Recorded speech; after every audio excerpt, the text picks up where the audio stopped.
to welcome everybody that is joining us tonight for our artist series. And I'm glad it's finally here because it seems like we've been planning it for so long. And I'm really happy that you can join us. And we have a wonderful evening planned with two very, very talented Judaic artists. And they both work differently, different mediums, different techniques. And their work is exquisite, as you will see. So I'm really, I know you're going to really enjoy their looking at their work. If you have any questions, they would be very happy to answer them after their presentation. You could also type in chat if you have a question, and after their presentation, they'll be happy to answer whatever you are interested in finding out about. They will give their contact information at the end. So if you want to take a look at their website, that's great. You might have additional questions or just comments or whatever. So, please feel free to do that as well. Judy Mosley told me that I should mention to all of you to mute yourself. Okay.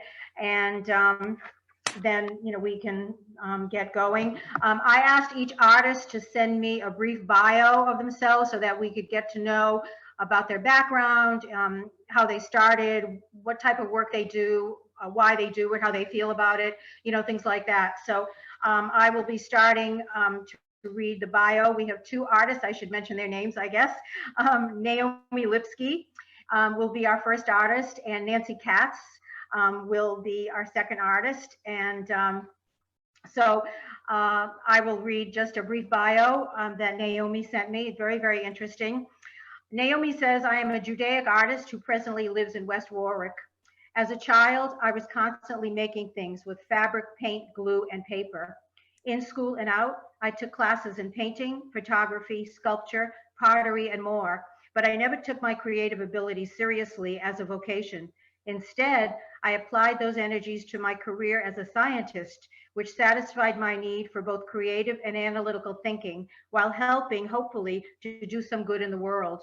However, I continued to study and practice the various decorative arts, and when I began creating Judaic art, I realized I could contribute to Tikkun Olam, rebuilding the world, just as well in this fashion as I could as a scientist.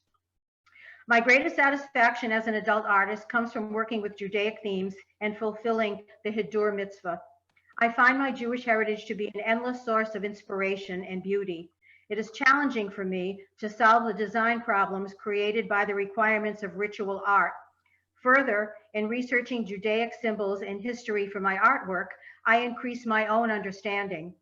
I currently work mainly with paper, using the technique of quilling, and I often add gold leaf to my work. I also do all of the matting and framing myself. So without further ado, as they say, I would like everyone to give a warm welcome to Naomi Lipsky. Thank you very much. And it's a pleasure to be speaking to such a vibrant congregation and an active sisterhood. My mother was a big macher in Sisterhood, so I know the kind of valuable work that you do. So first, how many people are familiar with quilling? Raise your hands. Okay, that's pretty good. Most people are not. So I have a very brief video showing the technique that I use. And then I'm going to, in the chat, hopefully I can upload a list of references and suppliers in case you're interested that you can copy. And then I'm going to show you some pictures of my work. So on with the video. And if you have questions, please just put them in the chat. Okay, can you all see that? Mm-hmm. Okay, make it a little bigger. And I'm going to hide the controls. And there we go. Oh, wait a second. I think I didn't put the sound on. Excuse me a minute. Wait a second. I got to do that again. I'm very sorry. I told you it wouldn't be seamless. Hi, welcome. Oh. Okay, now we'll try that again.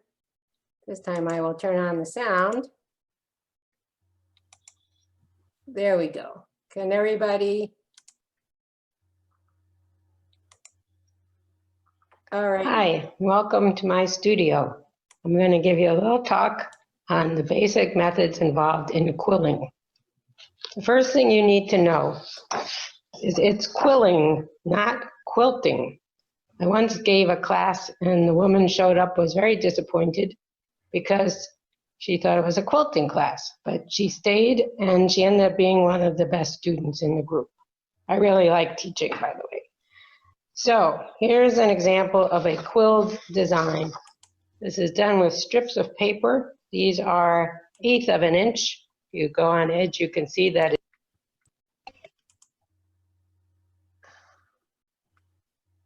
Wait a second.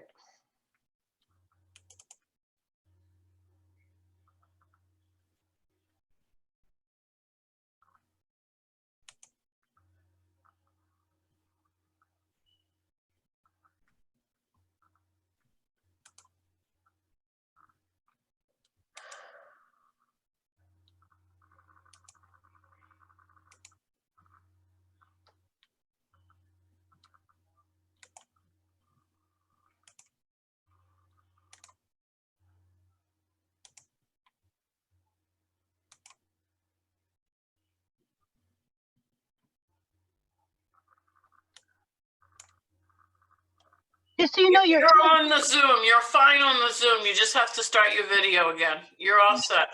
Okay, I couldn't figure out what happened to the Zoom window. But we see you. It's just because you have your video on. Oh, okay, all right. Never mind. Sorry about that. Okay, so I'll just start it over if you don't mind. Okay. Welcome to my studio. I'm going to give you a little talk on the basic methods involved in quilling. The first thing you need to know is it's quilling, not quilting. I once gave a class and the woman showed up, was very disappointed because she thought it was a quilting class, but she stayed and she ended up being one of the best students in the group. I really like teaching, by the way. So here's an example of a quilled design. This is done with strips of paper. These are 1/8 of an inch. If you go on edge, you can see that it's dimensional. And on top of that, there are some that are a little higher. And it's basically a simple method of combining different elements, which I will now demonstrate to some degree. But first of all, let's talk about the paper that is used.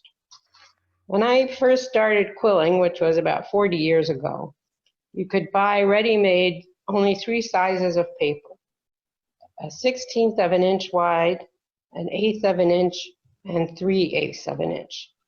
Nowadays, it comes in all different widths, different colors, different weights, shiny, shaded, colored on one side, a different color on the other side, you name it. And the modern day graphic artists cut their own out of paper that's a heavier weight, and they will cut pieces as, you know, like 2 or 5 inches wide or a foot wide to make large graphic installations. I'm pretty much old school. The paper comes like this. There are different suppliers, and I'll go over that later. And again, it's specified by the width. And the nice thing is that it's mostly acid-free. At any rate, that's the only kind I use. That means it won't yellow, and it also is actually very color fast. I've had some pieces now for 40 years that are still as true as when I started. In addition, I often add 23-karat gold leaf to the edge of my paper. That's another whole story in itself, the gilding, but it makes a beautiful finish, especially for more sacred pieces. Now, how do you curl this paper? There are 2 main methods when you're working on this scale. I don't know what the large installation people do. There is a quilling tool. It used to be just this metal stick. Now they have comfort handles. And a tapestry needle, which I prefer. The quilling tool has a slot in it, so you can take the piece of paper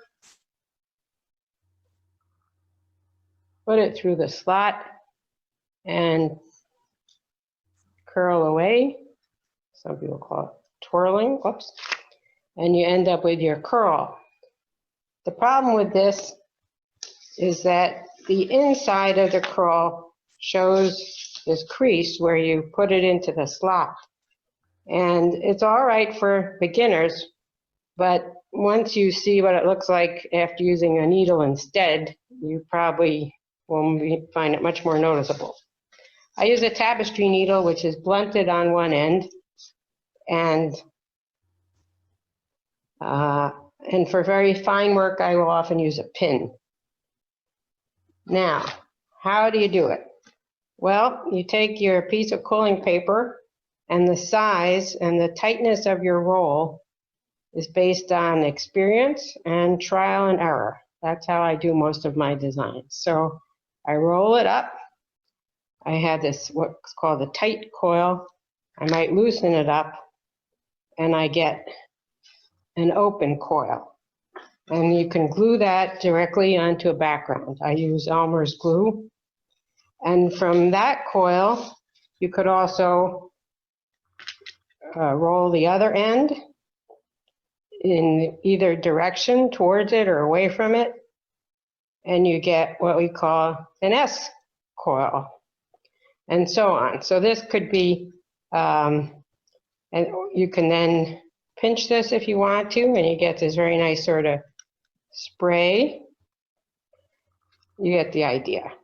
The other thing you can do is take this loose open coil and glue the end closed. And then you have, not surprisingly, a closed coil. You can also glue that down. And again, the number of rings and so on depends on how you roll it and the size of the paper. You can then take your closed coil, well, before you glue it down, you can shape that. Let's say I pinch one end of it like this, and I get a sort of teardrop shape. I can glue that down. Or I can pinch the other end of it as well. And then I get a leaf shape. So there are various ones you can make, and then you can combine them. I can take an open coil and put a little leaf on it. And that's how this design was created. The Quilling Guild, which is international but is based in Great Britain, has established very strict standards about quilling.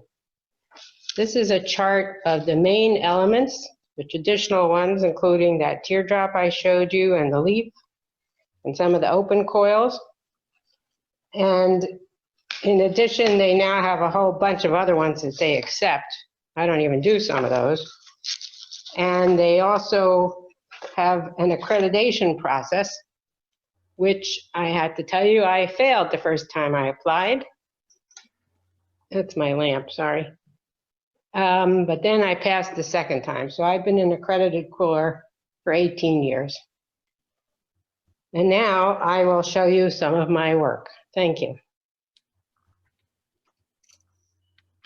Hi, welcome to my studio. Whoops. I'm going to give you a little talk.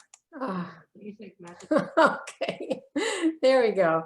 All right, now I'm going to endeavor to share with you a list of suppliers and references.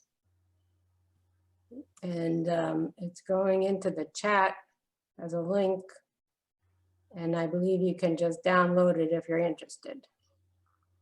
And if you have any questions, you can just go to my website or email me. There we go. We should all have that now. Okay, so now I'm going to start talking about my work, which is probably more interesting. But did anybody have any questions on the demonstration? Okay, what? You can unmute yourself if you have a question. I started with this. How'd you get started? I was in a frame shop and I saw a sample on the wall, and I'll show you the kind of thing that it was. And I said, "What's that?" And he said, "That's quilling." And I never heard of it, but I figured out how it was done. And I thought, okay, I'm gonna have to go home and cut all of that paper myself. And then the next day, wouldn't you know, I'm in a hobby shop and there's a display of quilling paper. And here I'd never heard of it before. So I've just been doing it ever since. And you put glue on the edge of the curl paper on the base. You put it on the base to glue it down. You'd put it on the edge if you want to glue two pieces together. I use a paintbrush to apply the glue. Okay, so now we'll go to the slideshow. So this is my website, by the way. Some of these pieces are on the website and others are not. So quilling is actually an antique art. Oh, wait a second. Can you see that? No, I had to do another share screen. Sorry about that.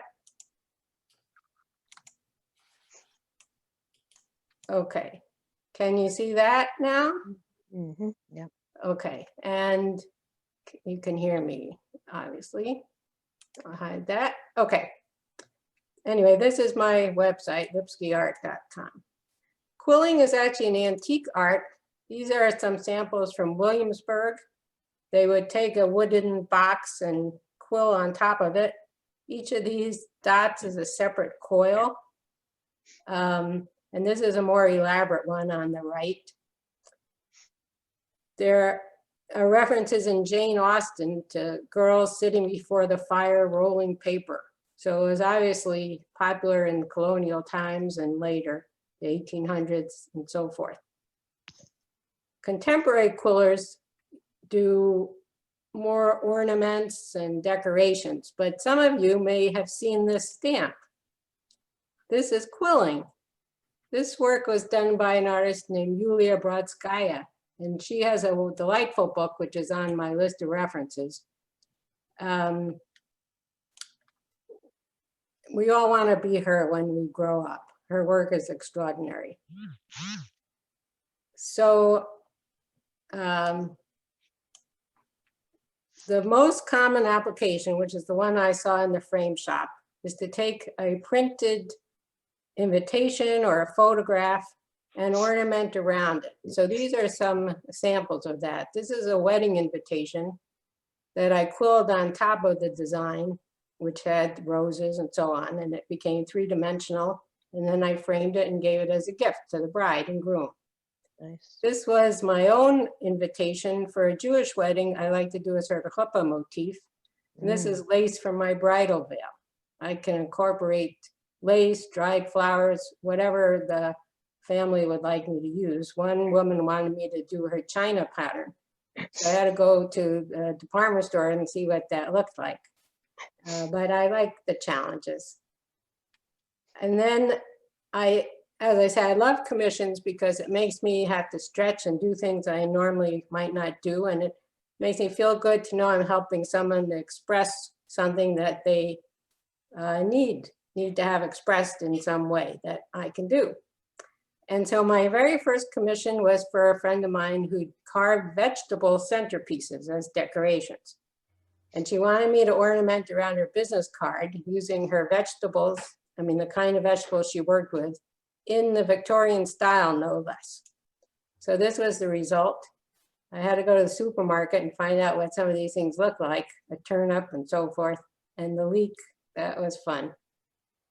So that's how I got started with the commissions, and I was doing the wedding invitations. But then this gave me the idea to do a sort of lattice work, like a fence out of paper. And then I thought, what would be on a lattice? I thought, well, grapes grow on an arbor.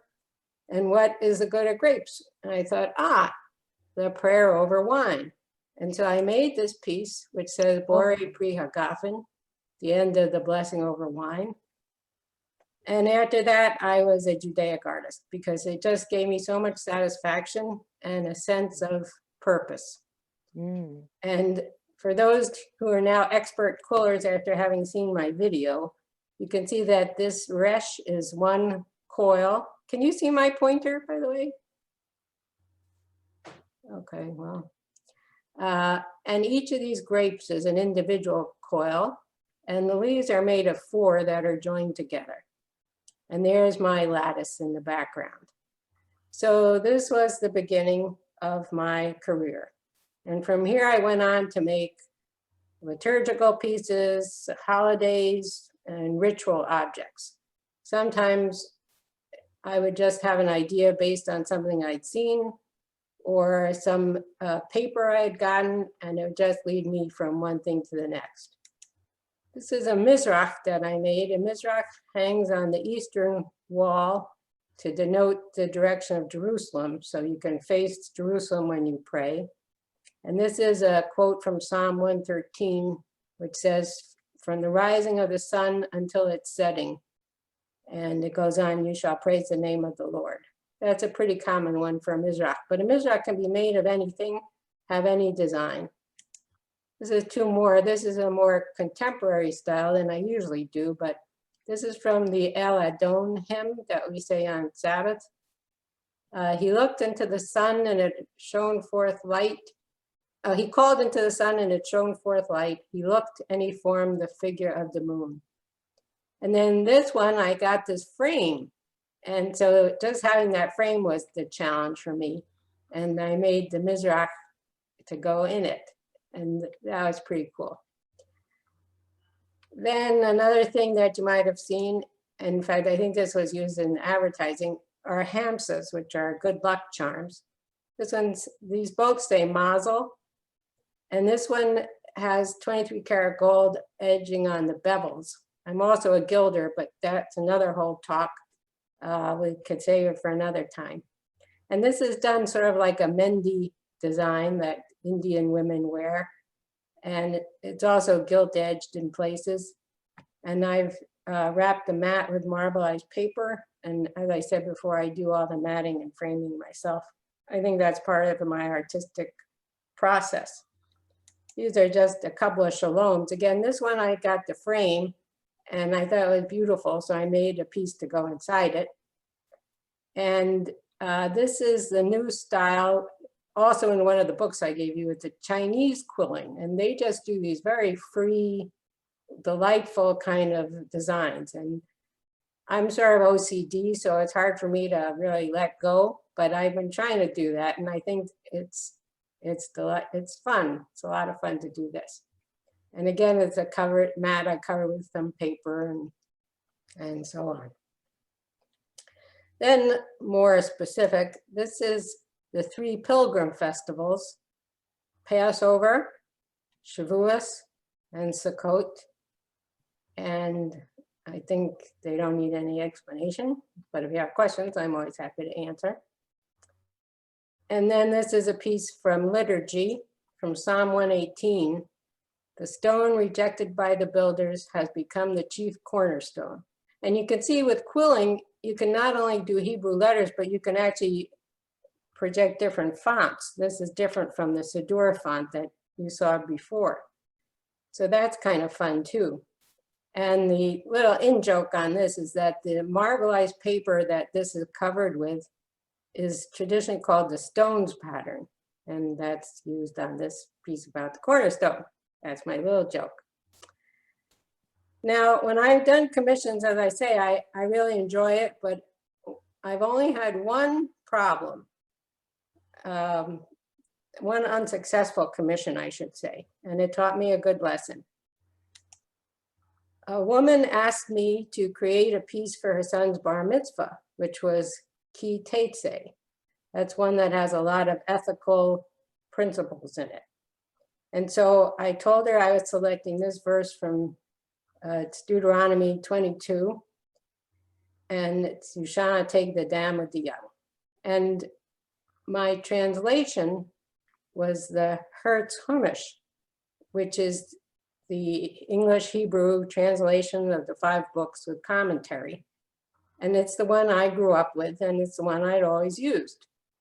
Nowadays, there are many other ones that are in use in synagogues, like the Plout, the Eitz Chaim. I don't know what you use at Bethel, but anyway, all I knew about was the Hertz, and it is an older translation. And she looked at this and she said, "What does dam mean?" And I said, it means a mother. When you talk about animals, it's the dam and the sire, and that's how it's translated. And she didn't like that. She'd never heard of it, and she didn't like it. And she wouldn't take the piece. And I thought, well, I could maybe scratch this off and make it look like the mom, but I decided it wasn't worth it. So I took it back. But that taught me not only to check the Hebrew when I'm doing a commission, but to check the English as well. It was very disappointing. Then here's another piece done in that freer style. This is the day the Lord has made from Psalm 118. And to me, it was just, you know, happy piece, just a very happy piece. Then I had a commission from someone who wanted a piece that was Jewish, but not too Jewish. So I thought, well, what's something that would fit those bills? And I thought, everybody knows Ecclesiastes and even Bob Dylan. And so I made a piece based on Kohelet, verse 1, to everything there's a season and a time to every purpose under heaven. And on this piece, the background was, I sponge painted it. Then these are the phases of the moon, and of course the sun and stars. And then the 4 seasons.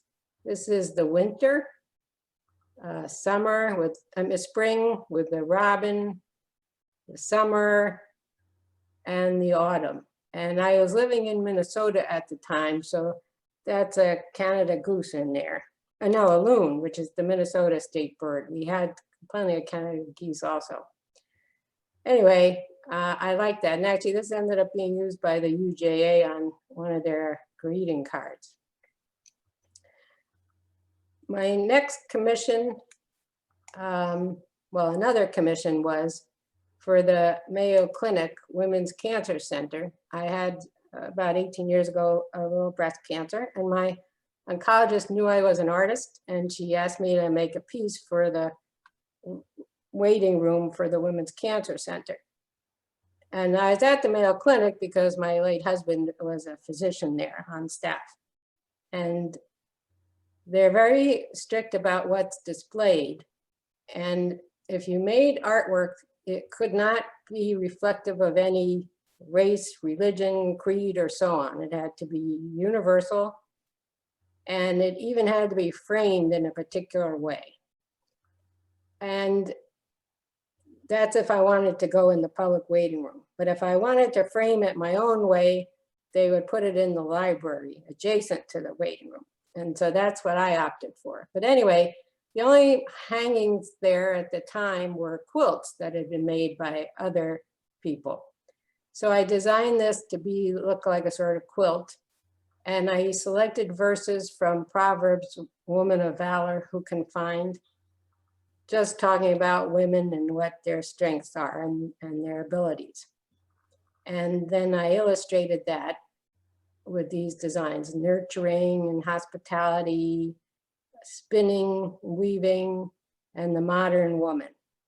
And actually, there's a little Mayo screensaver logo here on the original. And then there are other things like the phases of the moon, paper dolls, the pink and the teal ribbons, and so on. And these are also linked because the pattern on this teapot is the same as on this mug. And then the books here are also up here on this shelf. And the sheep in this meadow are in this meadow. And the cherries here are in this bowl. So it's like a whole circle. And then the frame is a hand-carved water gilt frame that was donated by a friend of mine whose wife was a survivor. And so I donated the whole piece to the Women's Cancer Center. And then I thought, well, maybe somebody would like a print of this to take with them or whatever. So I had prints made, sort of poster size, that I was going to sell as a fundraiser for the Women's Cancer Center. But I moved sometime after that and I never got it off the ground. So if any of you know of an organization that might be interested in using these for fundraising, please let me know.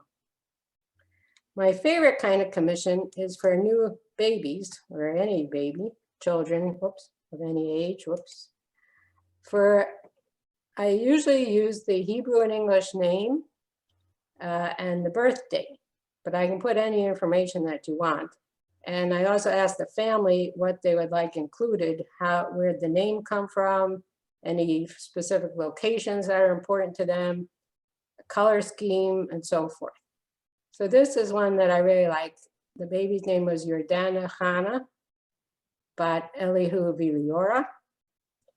And Yordana was named after two women, both of whose names began with Yud, Yeda, and I believe Yehudit. And so I made, and the name Jordan means flowing. I made the three Yuds with flowing into each other, the knowledge, the love, the heritage, and so on, that Yordana had inherited. And then the name Hana means grace. And of course, swans are very graceful and they're also on this flowing water. She was born in Kislev. So this is a dreidel with the gimel, which means win the pot. So it was a very lucky side to land on. The families hoped that she would grow to keep a Jewish home with the Shabbos candles.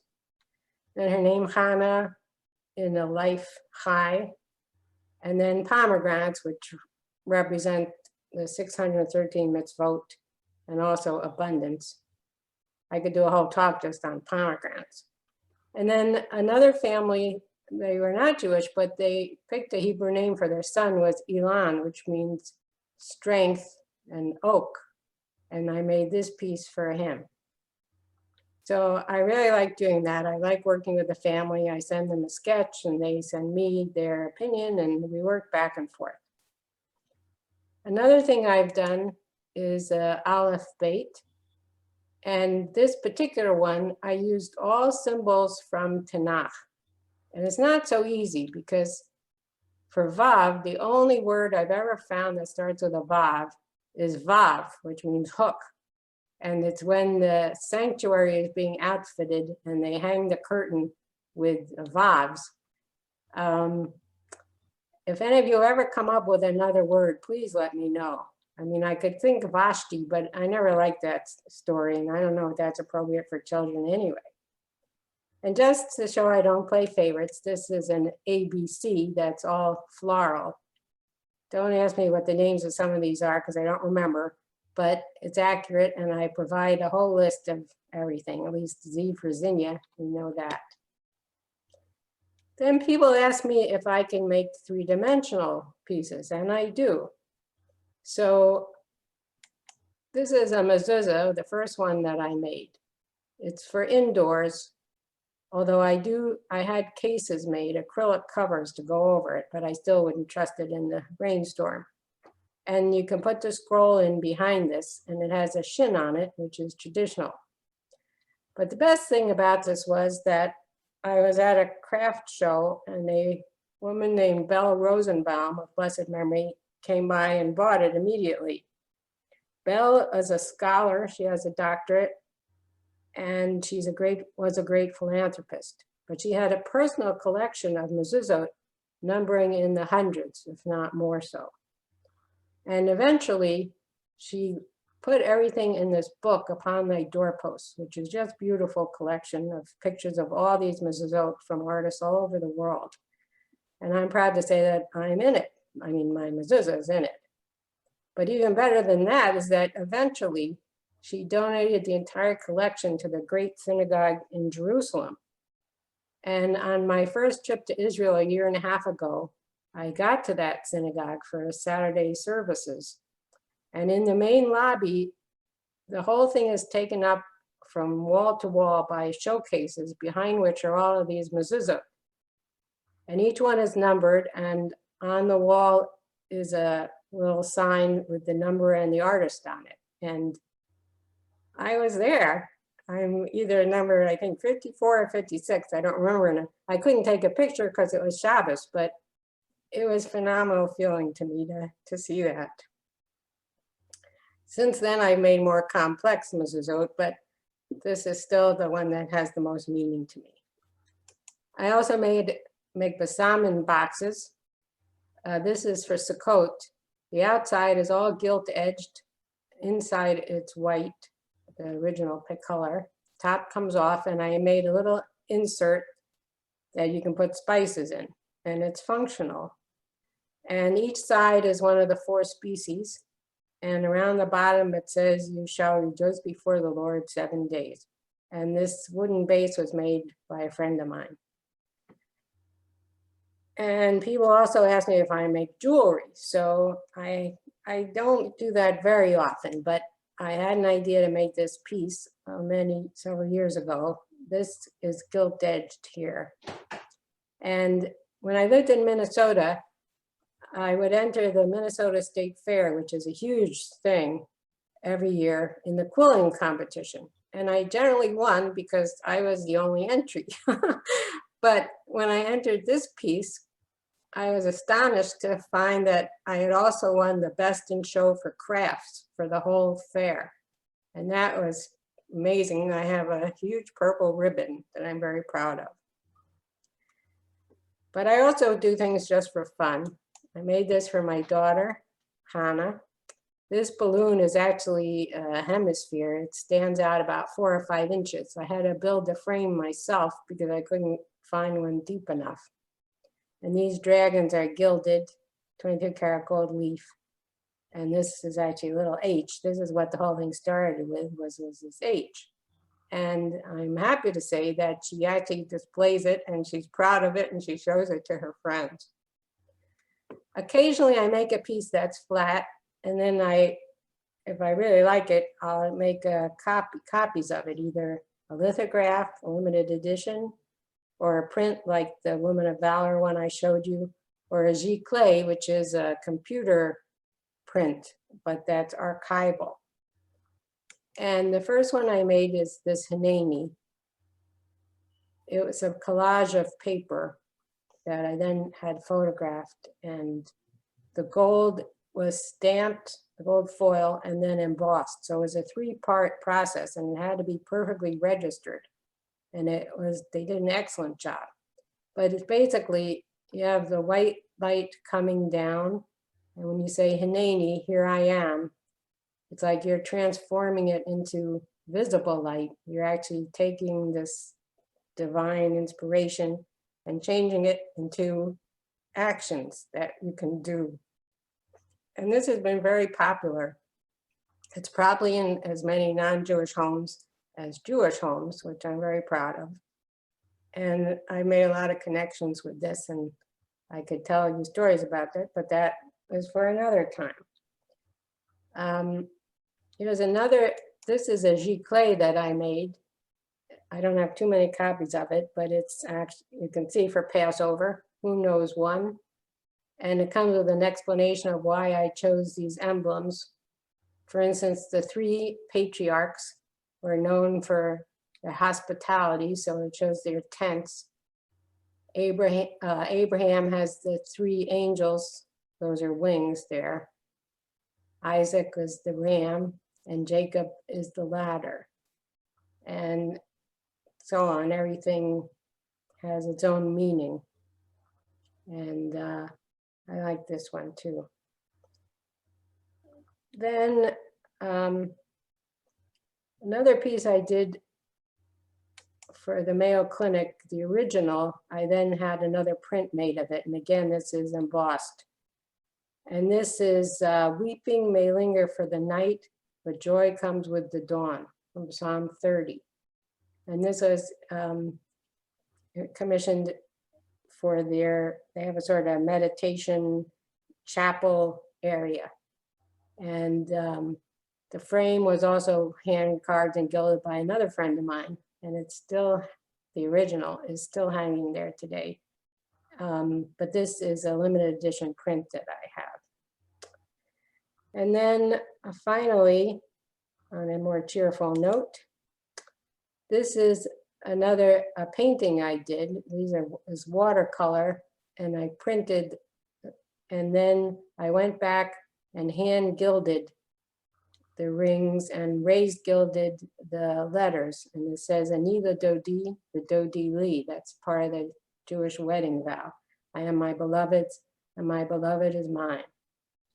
And so I can make copies of this, but each one is separate because they're all hand gilded. Sometimes it doesn't turn out as well as other times. And that's it for my slideshow. So are there any questions? Now you can unmute yourselves. My frame pieces covered with glass. Yes, they are. And you always need to have a shadow box to hold the glass off of the quilling. But I mean, you always should, even if you're just framing a photograph, you don't want the glass touching the photograph. So when I do my framing, I had to keep in mind, even when I'm quilling, how deep it's going to be, what's the best way to frame it. And I make the spacers, and I used to cut my own frames when I lived in a house, but now I'm in an apartment, so I just order them cut and I put them together. And I cut the mats myself. I have a square mat cutter and a round mat cutter, and I collect all sorts of things. So that's it, and I'm way on time. Absolutely. Let's see, do you find your best creative solving is when awake or dreaming? It's when I'm awake. It's the creative problems that keep me awake. So until I've solved them, I can't really go to sleep.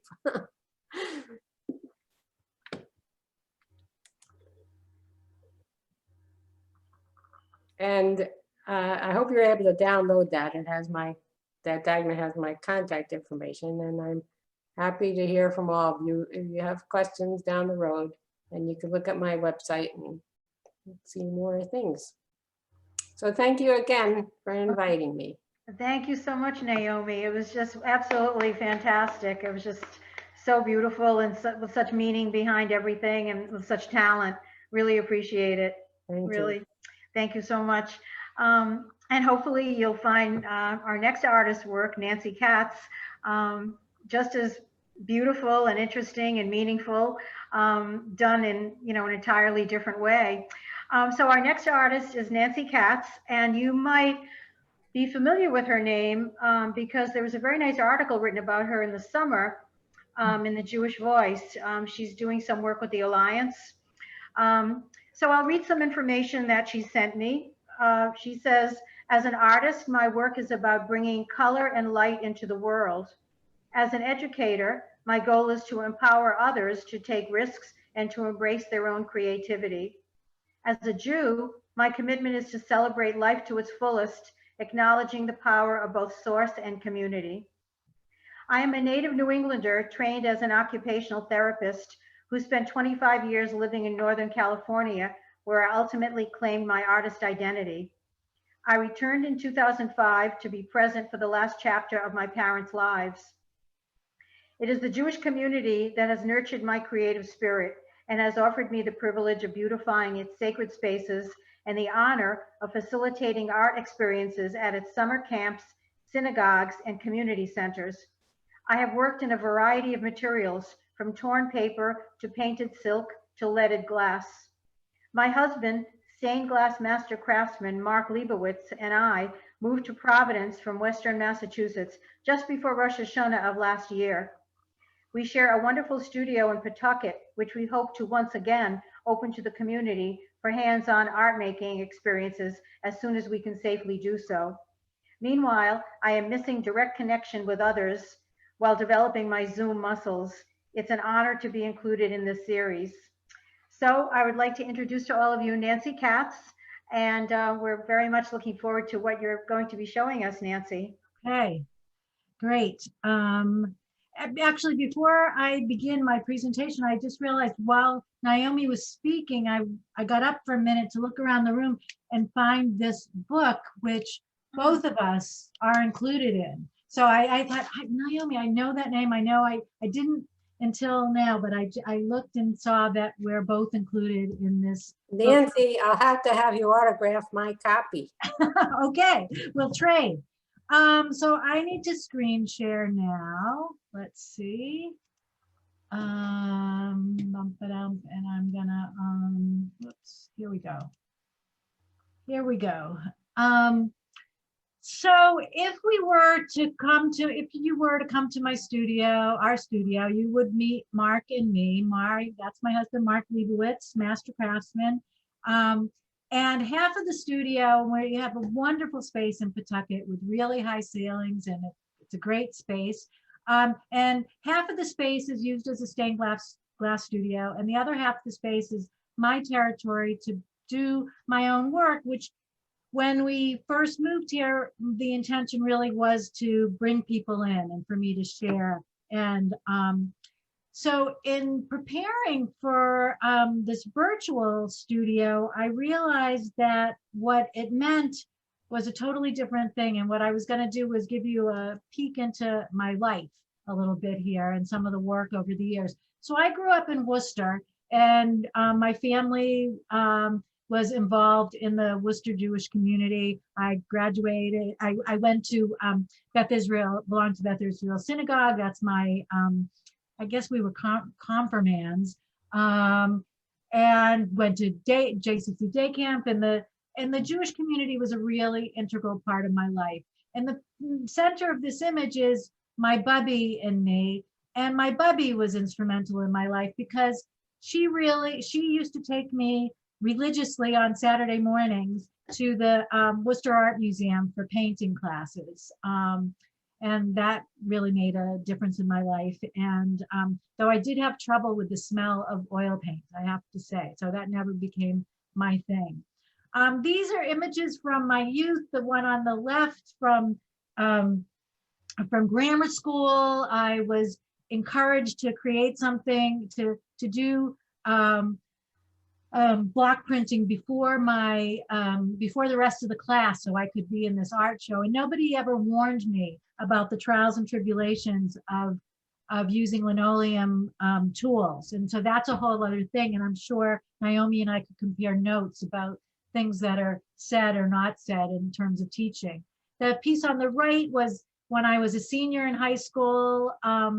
Somebody taught me how to silk screen. It wasn't wasn't in school. And this is probably the first Jewish themed piece, and the lettering, which I totally adore Hebrew lettering. I always loved it in religious school.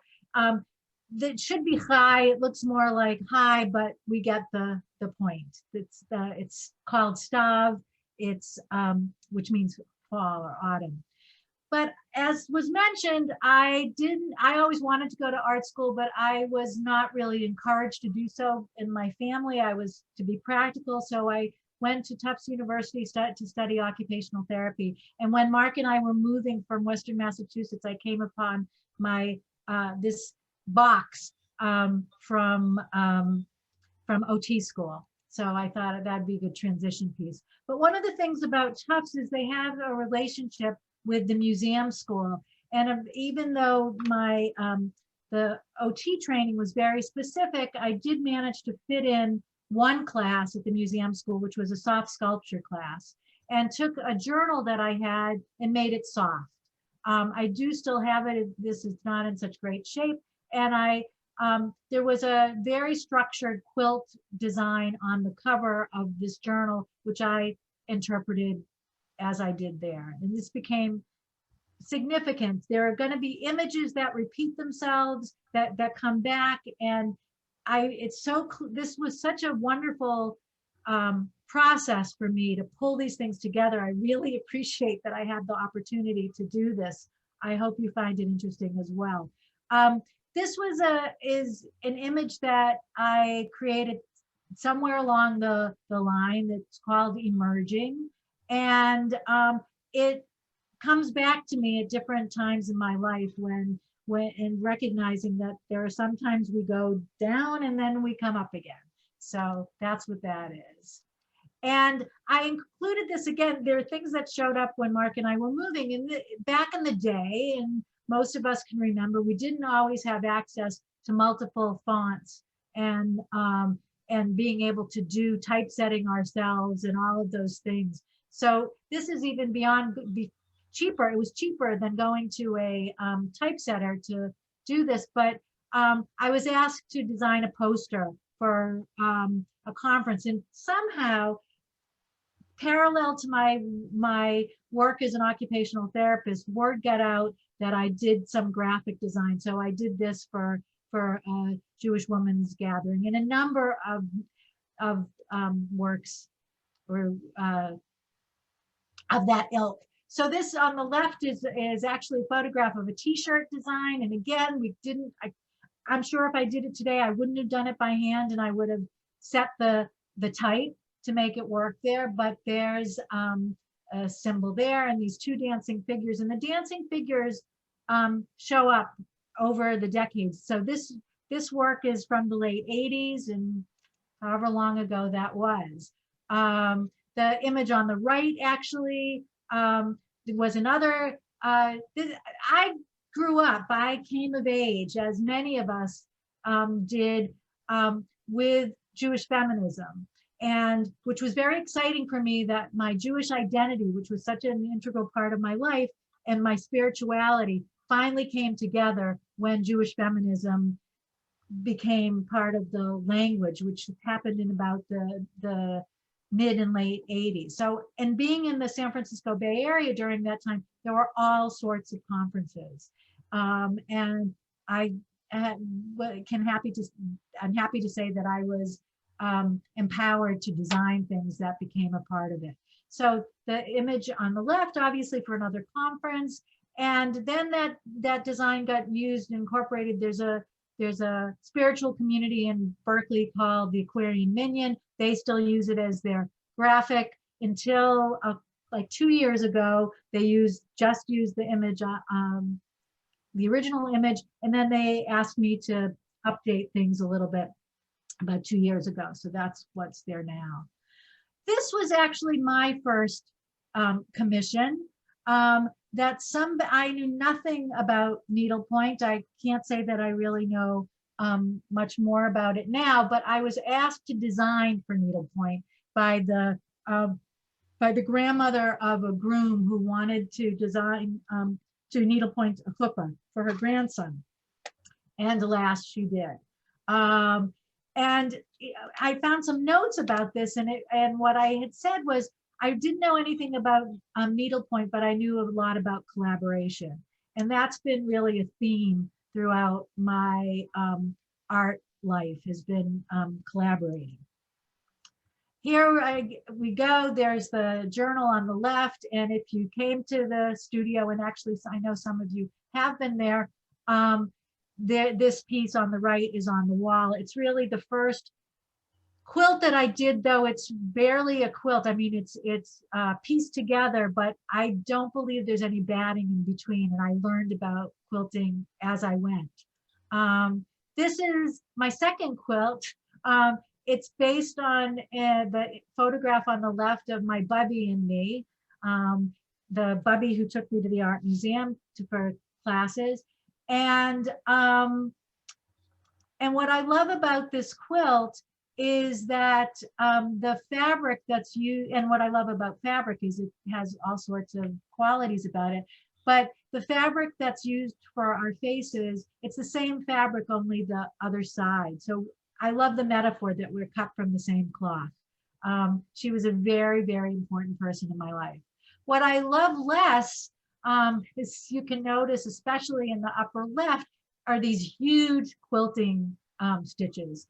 A quilt is actually a top piece, batting in between, and then a back piece, and then the quilting stitches are what hold it together.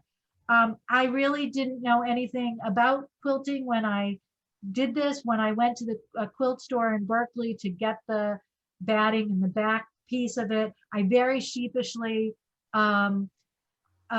showed the quilt, and it was really the woman behind the counter who said, "Oh, you're an artist." And it's those moments that are in the life of an artist, especially one who is self-trained and never went to art school and didn't get that, that are significant. It tends to come from other people recognizing something. So, so in there, to me, what's more significant than anything else was sharing this quilt with my bubby, showing it to her on the left, and then that it hung in her nursing home room in Worcester. She was one of the first residents at what was then called the Jewish Home. It's Jewish healthcare. Over the years, especially the more recent years, I've become more and more familiar with that facility, as both my parents and my mother-in-law spent the last bit of their lives there. So there was that. So quilting. So quilting was a thing, not quilling, but quilting. And on the left is a pretty traditional quilt that was made at another Bethel, Peninsula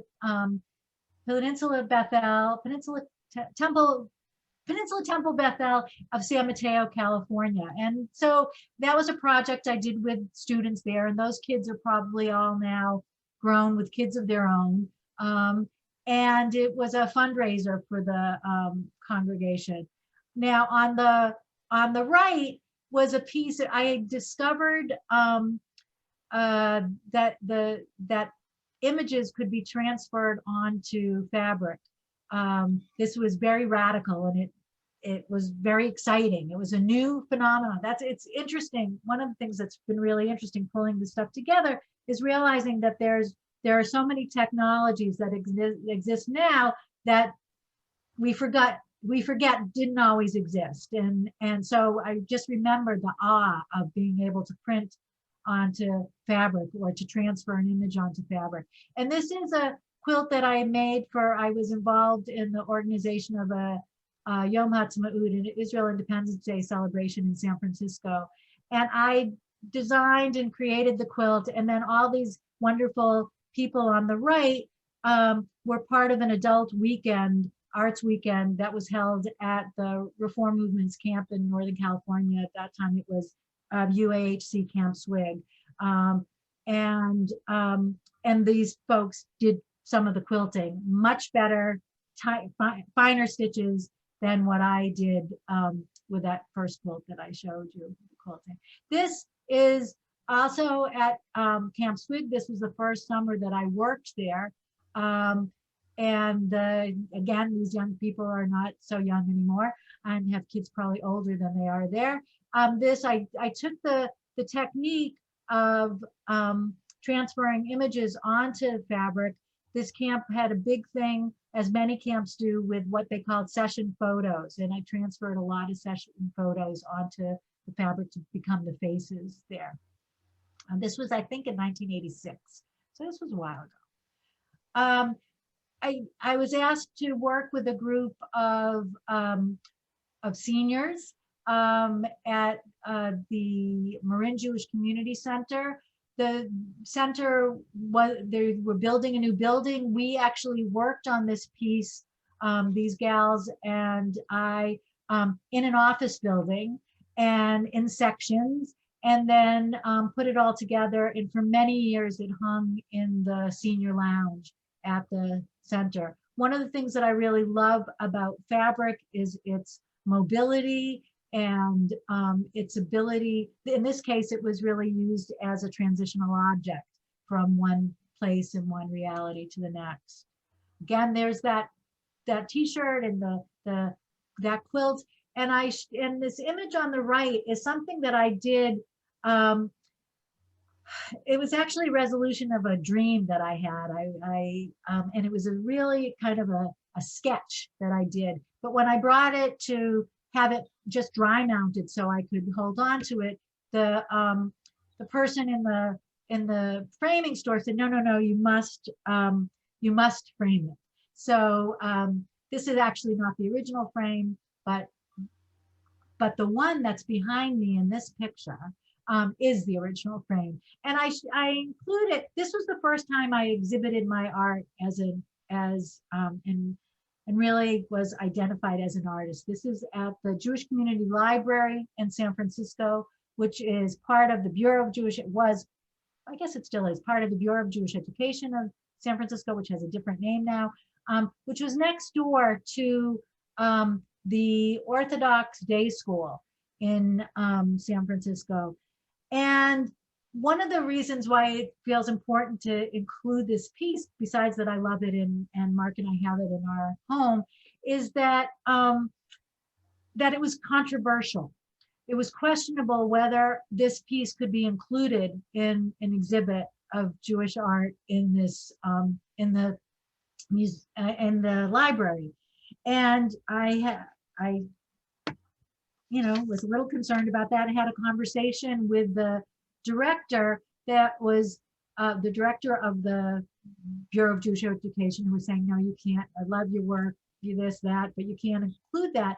And it was really a question of like, why can't I include it? And it was, well, because there are children next door at the school. And I said, well, I think that good chance that about half of those children are girls. And there aren't a lot of images that celebrate Jewish femaleness, and why not? So we made a compromise, and the piece was hung upstairs and not as you immediately walked into the space. So that felt important to share. I shared these images. Part of my work was I taught quilting to women in the San Francisco County Jail.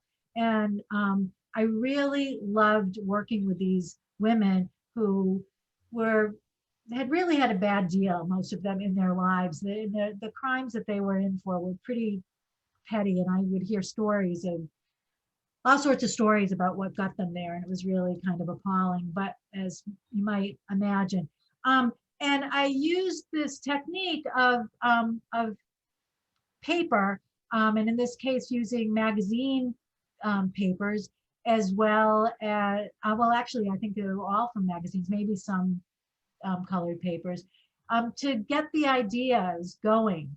And there are the two finished quilts are samples of some of the ones that were made. I just think they're fabulous. The one on the right, I did this work through an Arts Council grant, and the woman who administered my grant wanted to buy the quilt on the right from this I guess inmate, I guess is what she would be called. And so we had a little negotiation of what that would be. I had lots of conversations. This woman's name was Angel. I hope she's still on the planet somewhere doing well, but she didn't know what to charge and how to do that and whatever. And I'll never forget, she turned to me and she said, I just want to be able to have enough money that I can get my hair done when I leave the jail. And it just really struck me, and I think she made a little bit more than that.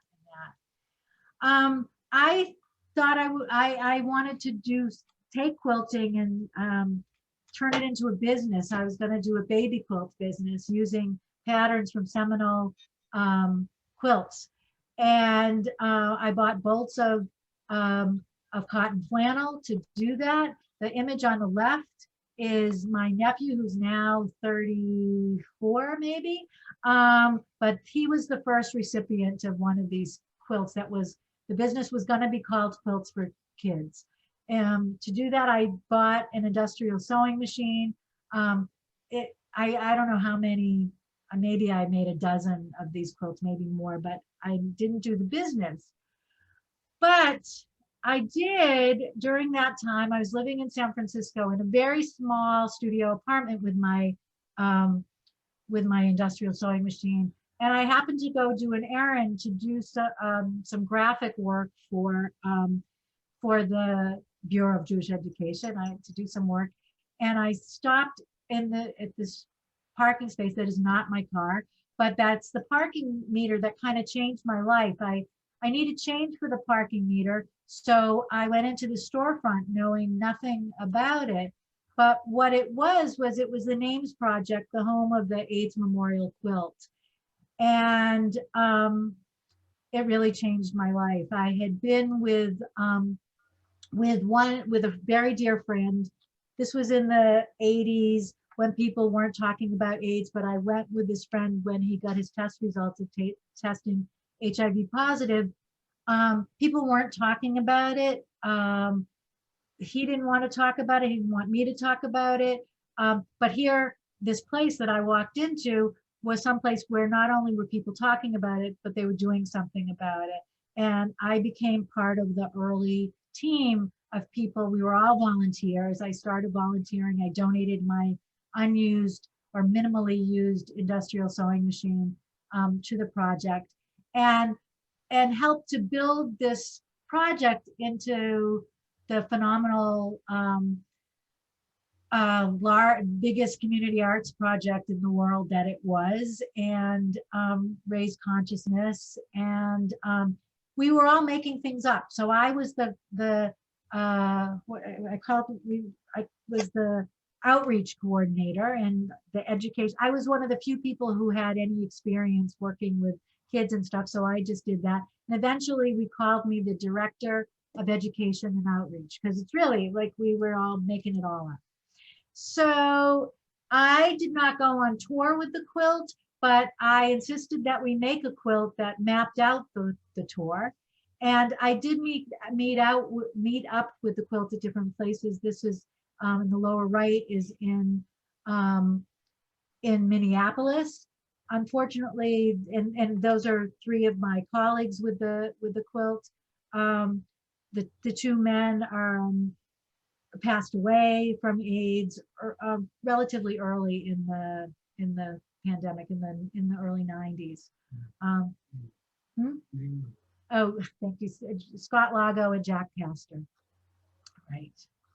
I took sections of the quilt to Israel to raise consciousness there. That was a very powerful experience. And all the time that I was working on the project, I was really operating as an ally. For the longest time, the quilt was really seen as something from the out of the gay community. I wasn't a member of the gay community. I was an ally, and that gave me entry into communities that my colleagues didn't feel as comfortable in. So I did a lot of work there. This is on the left side is at the UN. This is one of the displays of the quilt in Washington, as is this. And as a quilter, I had the privilege too of designing the center of this, which is signature panels, where when someone visits the quilt, there is always a signature panel, or many of them, where people can leave their own message. You know, at some point, I'd love to be able to know if people had experiences with the quilt and what that was about. But that was a chapter. That was a really big chapter of my life, and privilege to be part of that. But I always felt that I felt like I imagined what it was like to be a righteous Gentile, to do work. And it was my identity as a Jew the whole time was instrumental in my work with the project. This kind of blows me away. This is an image of my mother and a scarf that I made for my mother. I didn't know what to do for her 70th birthday. Why it blows me away is because I'm inching my way to that age, and my husband is a little bit closer to it than I. But I made this scarf. I had just become friends with some folks who manufacture dyes for painting on silk. So I made a scarf, and there are 70 of all sorts of things in there. And I fell in love with it and decided that I wanted to do this for my work. And so I started off, I made taluses. And again, I was part of this Jewish women's empowering spirituality time. This is at a conference in Northern California. And some of the women are wearing taluses of mine, but they're all, many of them, most of them are wearing taluses in general. which is a whole new thing. But one of the things that became really, really important to me was not only making the taluses themselves, but empowering others to make their own. So my studio in Berkeley had a beautiful sun-filled studio, and people would come to the studio and make their own taluses. And I don't know whether it's hundreds or thousands that I did, but I made a lot of taluses over the years and with others. I also had the privilege of traveling to Kiev, the International Conference of Jewish Women, and introducing contemporary Judaica in the form of these taluses to women there. It's a mother and daughter team who I donated several taluses to people in the former Soviet Union. So as Debbie mentioned, this is the quote at the beginning that about how I feel about my work.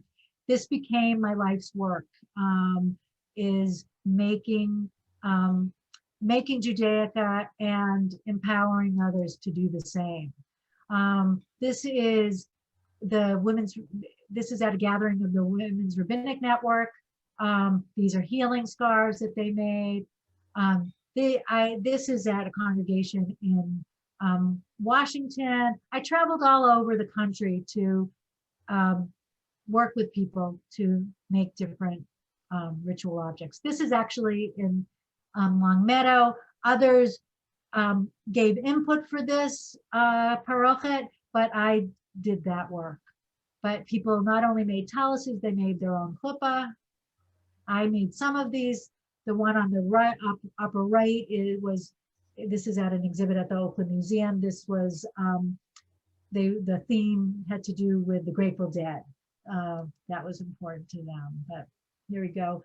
And the couple on the lower right, they already had individual taluses of mine that they stitched together to make their chuppah. Some people made a big chuppah and then cut it in half to make taluses out of.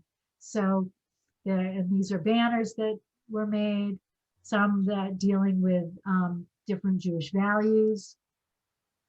These were pieces that I did just because. This is some of my own work. The whole issue of creative problem solving and working with people is a whole thing, and then which is different than spontaneously creating something. Actually, these were painted in Jerusalem. I was there for a while, and I had access to studio space there and did that. So here's that book, Naomi. See, we're both in this book by Catherine Morton, Judaic Artist Today. I was in Berkeley at the time. I think, Naomi, you were in Minnesota. Probably Minnesota. Yeah, you were in I Minnesota. remember. And hopefully if people find the book, they can still find us as needed. I have a few extra copies if anyone's interested. Okay, so here, this was the first, this felt very grown up. I had spent summers working at a camp, and I got invited by one of the camp faculty to design a Torah cover for their congregation. This is in San Diego.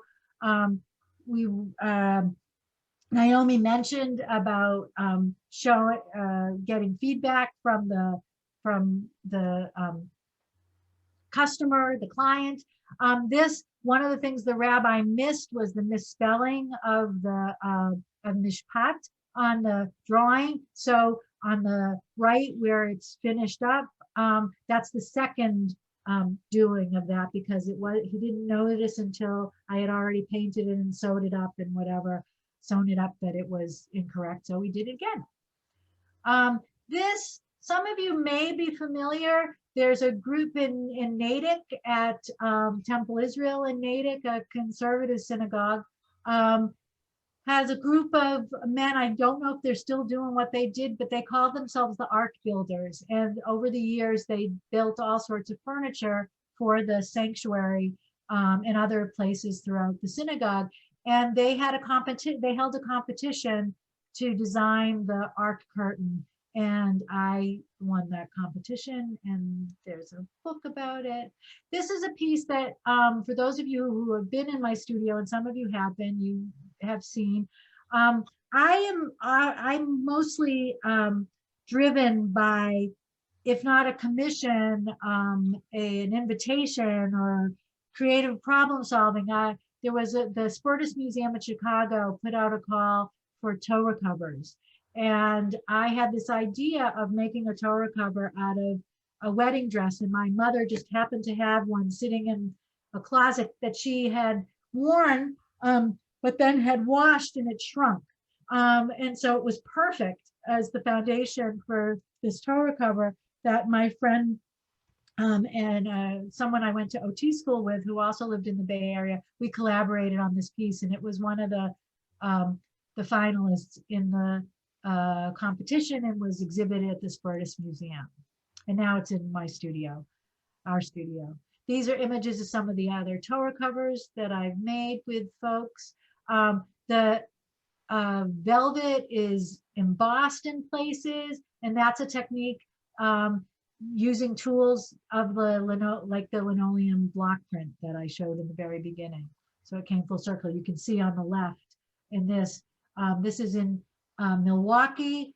The congregation there calls this the Magnificent Seven, and the members of the community painted on silk and also made stamps that were embossed into the toe covers. This was a collaboration for Temple Sinai in Worcester before it became Temple Emmanuel Sinai. One of the congregants had this idea to create something for the outgoing rabbi and invited me to help them do that. So I transferred Renee, who's on the upper left there with the bandana, transferred her image onto silk, and then invited members of the congregation to bring it to life.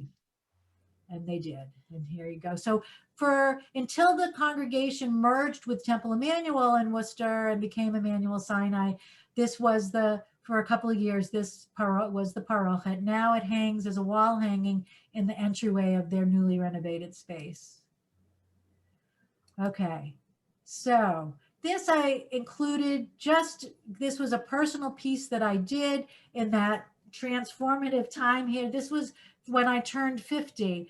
I took an image of myself as a young child and added life. There are 50 of me, and there's more to that story which I'm not sharing now. But then my life really changed when I met this guy at the URJ biennial conference in Houston. Some of you may have been there in 2005.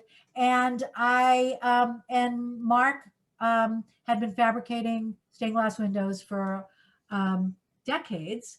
Our booths were catty corner from each other in the exhibit hall, and he got me to design for glass. And so this is some of the initial work that we did together, the individual panels. There's that tree concept. And then I got to have my master's in stained glass, which was, Mark had already made contact with folks. This is a synagogue in Woodcliff Lake, New Jersey, Temple Emmanuel of the Pascack Valley. And their windows were drafty. So they had reached out to Mark to see, who was living in that area at the time, to see about putting in stained glass windows to transform the space. And I got to design them. And so these are some of the sketches to get to that. These are 8 feet tall, but each panel is 8 feet tall by 13 feet across, I think. So it was 75 feet all the way across and 8 feet tall. So it was big, and the pieces were big. And drawing and designing small was one step. It was an interesting process. And it was really my first real job as a stained glass fabric designer. Oops, and why isn't it moving? Oh, here we go. So these are going to go fast now. Okay, because I clicked a bunch of times. But there are those dancing figures that resurfaced. Oh, and I disappeared from, okay, that's okay. And so this became a motif because ultimately Mark and I got married. I had not been married before. All that other work was me as an individual person, schlepping from place to place. And this chuppah that hung on the wall, that I always said, if I ever got married, it'd be my chuppah. It became our chuppah. And I'm zipping along here because I got a lot in a little time. I could talk about each image for a long time. So in the chuppah, there were images that, and actually you can't see it behind me anymore. Here, oh, can't. Anyway, is the motif of Jerusalem. Start my video. Okay, I don't know if I can do that. I'm gonna enter. No, enter. Okay, good. There I am again. So thanks, honey. So you can see our chuppah behind us there. It's actually been used behind me. And that Jerusalem motif is there. And then this is a stained glass window with that same motif, and it's a skylight. This is a Rosh Chodesh image, one of the first. And then this is an image that, these are some windows in in an Orthodox shul in their Beit Midrash.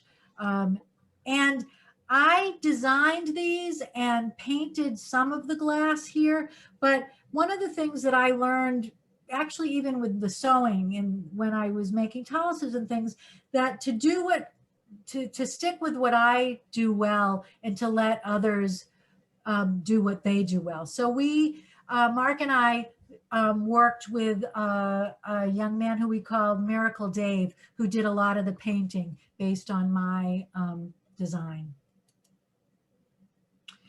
This is plans for another shul in New Jersey that was big. And again, so that's Miracle Dave and Mark. And, working, again, there's this whole thing of working on something small, and that has to translate to a large space. So I'll zip through this. Because again, to talk about technique would be its own thing, and that happy to do that another time.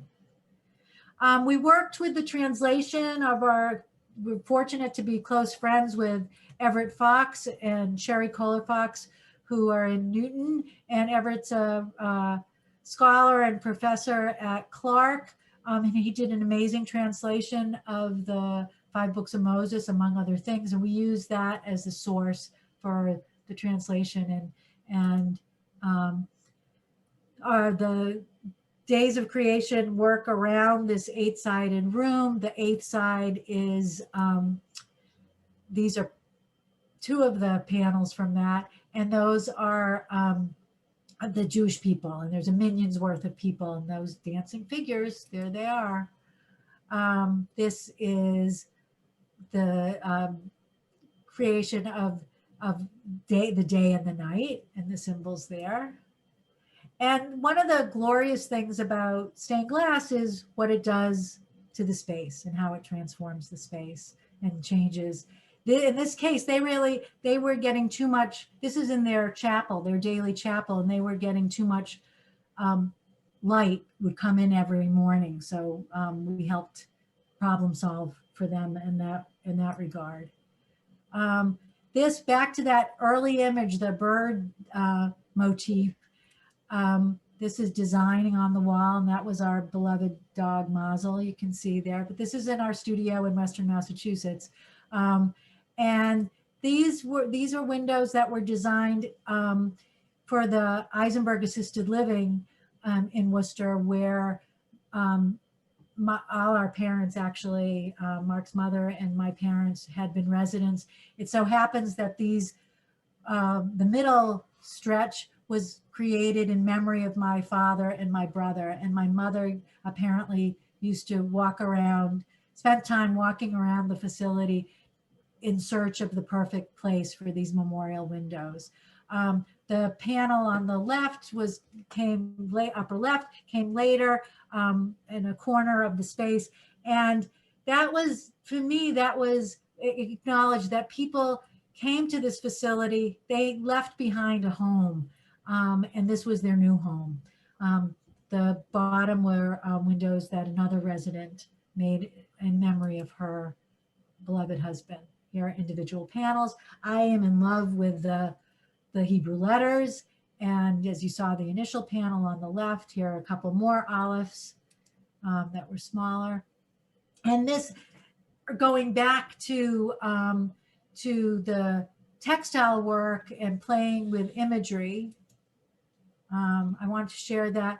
This is kind of an interesting story. Actually, I don't make a lot of now these days I haven't at all made I don't make small objects, but I used to also make what I called mezuzah art pieces. And when Mark and I first came to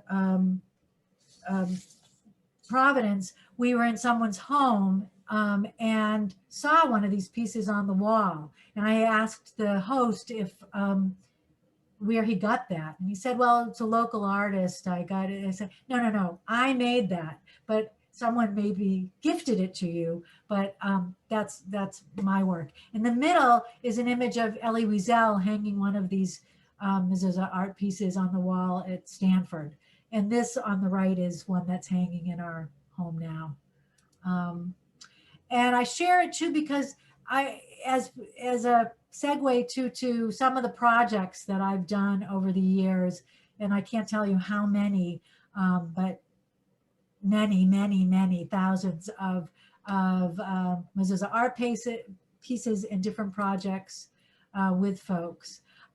Being in love with the letters, I've also encouraged many, mostly young people, to pick their favorite letter, or pick a letter and turn it into something else. And that's a sample of that. So this segues to more recent work. Mark and I were commissioned to make a stained glass window as part of a renovation for a synagogue in Augusta, Maine. And as part of how we were going to do that, we really had the privilege of spending a weekend doing a residency with them at the onset. And I did an art activity with the kids to get them invested in the stained glass. Then we did a brainstorming session with members of the congregation in a congregational meeting to see what was important to them. And this was the window that we ended up installing this past summer based on what that was all about, what some of the ideas that came through in that brainstorming session. This is the center panel when it was still in our studio.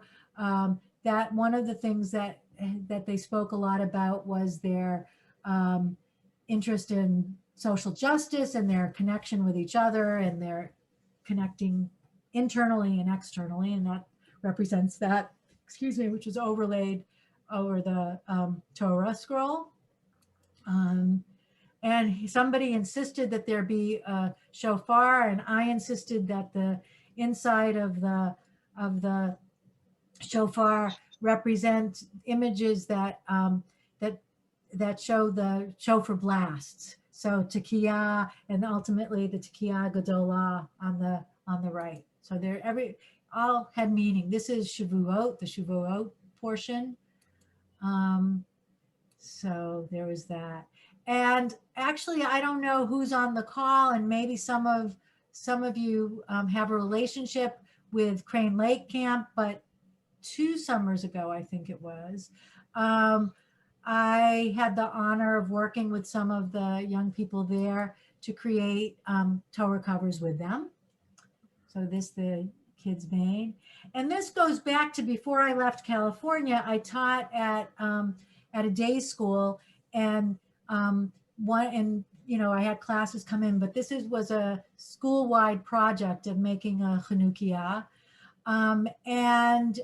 This became the inspiration for the project, which has become the inspiration for the project at the Alliance. But this was a project I did in Atlanta, where people all were involved in making these gems that then I attached to a wooden base and hangs on the wall of this new wing of the school wing at the synagogue. And this actually is in the studio.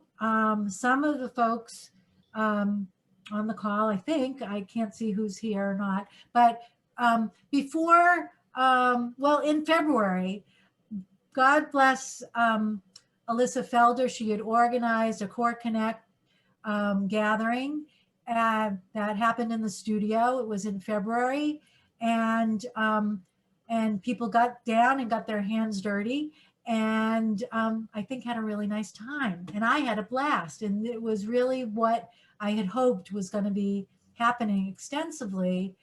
But then there's this virus that came along and sort of shut that down.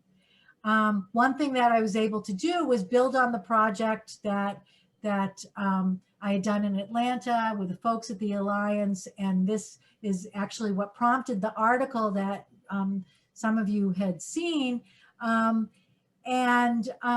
We were going to do this project. I was going to travel from community to community in Rhode Island to get people to make these, to make the jewels.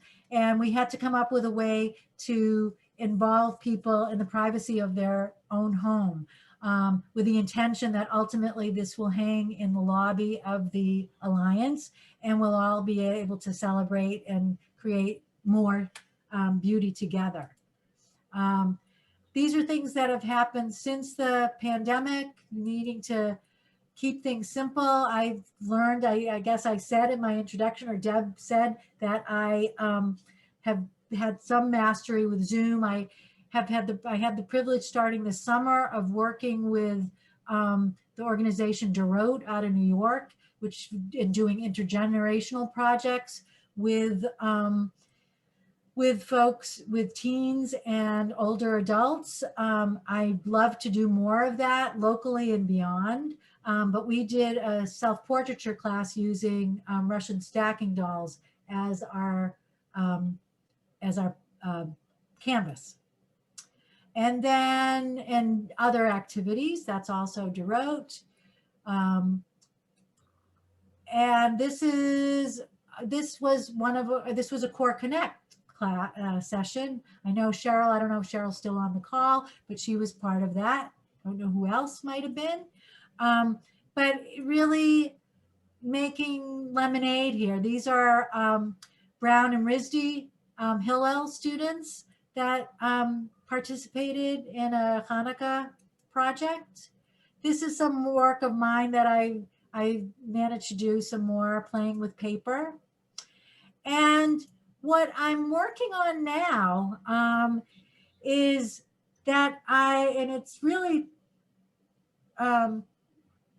trying to get to that open, expansive, wonderful, joy-filled place, is that I am turning 65 in a couple of weeks, and I'm asking people who have been a part of my life to send me things that I can incorporate, and with the intention of making a doll that connects us together.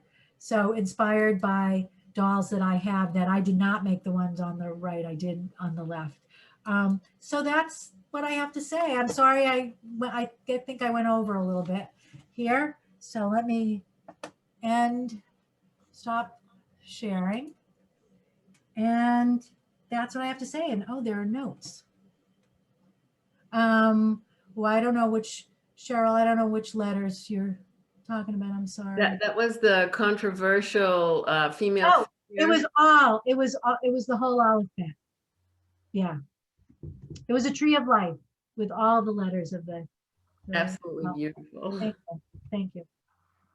So there you go. Do I have healing scarves for sale? I don't. And I stopped painting on silk because I have arthritis in my thumb. and I wasn't able to stretch the silk anymore or effectively use the resist to separate the colors as I had done. So I decided that I needed to stop, and that was not an easy thing. I probably stopped 3 or 4 years after I should have, because I didn't have the same control that I wanted to have. So there you go. Let's see if there's other things I can say. I didn't run into Seth Brown. Yeah, any other questions, comments? So Nancy, it was absolutely fantastic. Could you give your website so people can look? Sure, absolutely. And I would do that to everybody, right? Send to everyone, yes.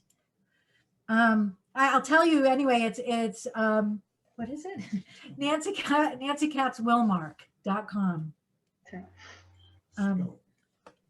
I'll spell it out here. Nancy Katz Willmark.